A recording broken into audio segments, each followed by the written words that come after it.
Hey there, Vikrant here. Leah here. And I'm Alice. And today we shall be discussing... Sorry. What are the goals of an admission committee? To find the best candidate, as in every admission committee. And we have a few factors that we put together. Of course, there is the academic performance that a candidate brings, and that is, let's say, most remarkably put on paper by the final grade that you have. But we also know that, let's say, a certain grade from University A has a different influence or has been differently achieved than a grade from University B. So we also keep the university's standard, reputation, quality as a second factor. Okay. And then, of course, we have that very important work experience that we need. And there we can see, okay, what kind of a candidate do we have here? Do we have someone who just recently graduated from university and then would like to go on with a master's degree, which is not quite what we're looking at, but we're looking at a candidate who has ideally 2 to 3 years of work experience and then consciously decides to come back to university and to study and to specialize. And then we also have things that we find in the CV, like patents, for example, or papers, or maybe even some kind of research association with a professor or research projects. And that is something that also says something about the academic quality of a candidate, which we would credit to his or her advantage. Okay, so give me in a couple of lines the ideal application that you would love to receive. Oh, wow. Yeah, of course, someone who is having very good academic performance. Ideally, if they have already published something, that would be excellent. High GPA and having studied all the subjects that we require. And also, very importantly, they have already got professional work experience and not just a nerd studying or working, but also have extracurricular activities, because that is also important. As an WTH student, they are usually very proactive. And for example, we have candidates who have already been in the Formula One student team, something like that would be very helpful. Yeah. Okay. And ideally, all of this is expressed in a well-worded letter of motivation, where we can actually also see the word AWTH, Aachen, ideally the name of a faculty of a professor written there, so that we can see, okay, this is not just one letter of motivation out of 10 that goes out there to different universities, but you really have done your research and you really identify with the school that you want to become a student of. Yeah. That is quite a lot of information to take.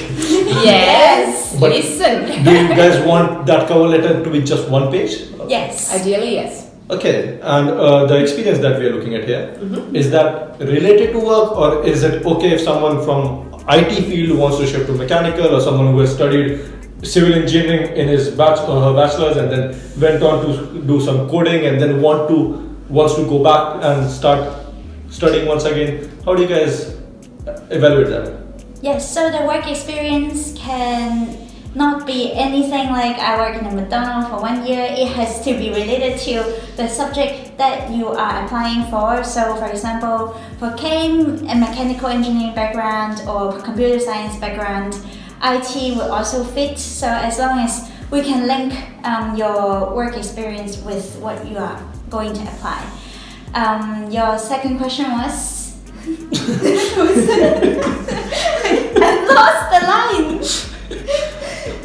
I pick up the McDonald's line because actually, if you worked in supply chain of McDonald's or logistics of McDonald's, then you're totally fine with McDonald's. All right.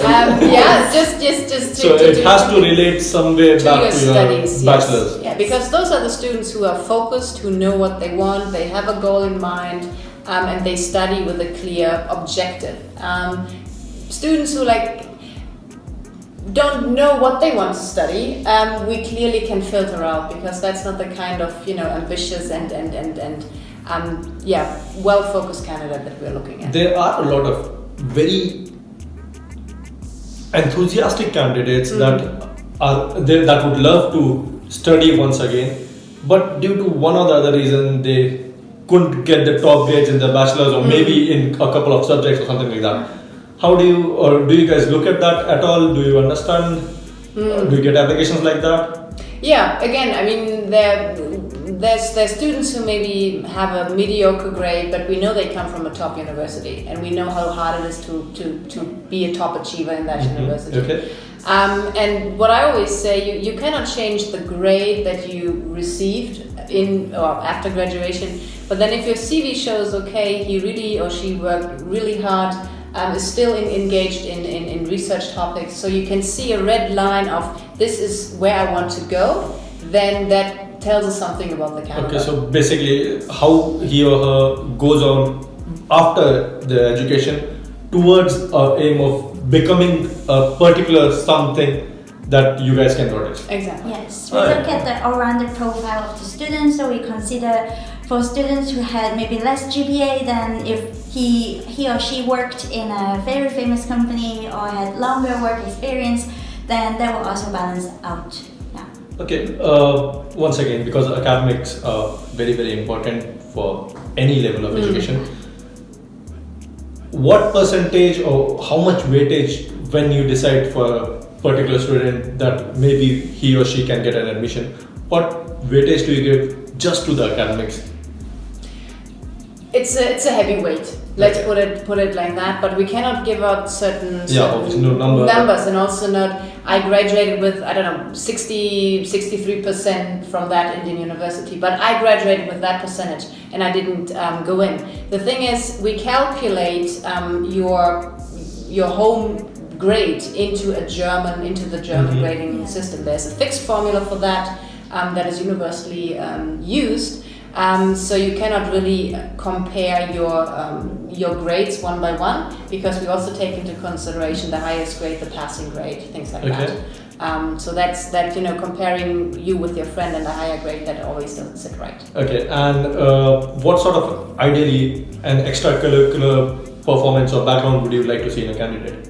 Yeah, so as we mentioned before, extracurricular activity that related to mechanical engineering for those subjects. For example, if you're applying for robotic systems engineering, then if you have already joined a robotics competition, that would help, like any competitions or workshop, that would also help, like extra kind of soft skills. And otherwise, it's work experience that plays an important role. Do you guys consider something like maybe national player in chess or cricket or football or something like that? Is that of any weightage? Should that be mentioned on the motivation letter? We tend to get a lot of certificates for table tennis, for example. First place in tournament XYZ. Cricket too. That's I mean, that's great at that point in time when it happened, because it pushes your self-esteem. But that maybe is a little bit too off from the focus of your application. Depends, of course, on how you link it. Some people use it as the introduction paragraph of the motivation letter and say, this sport has given me this ability or this quality which helps me to become a good engineer. That might be a catchy line. So it depends on how people use it and I'll see you guys in the next video. Okay. Bye-bye. Bye-bye.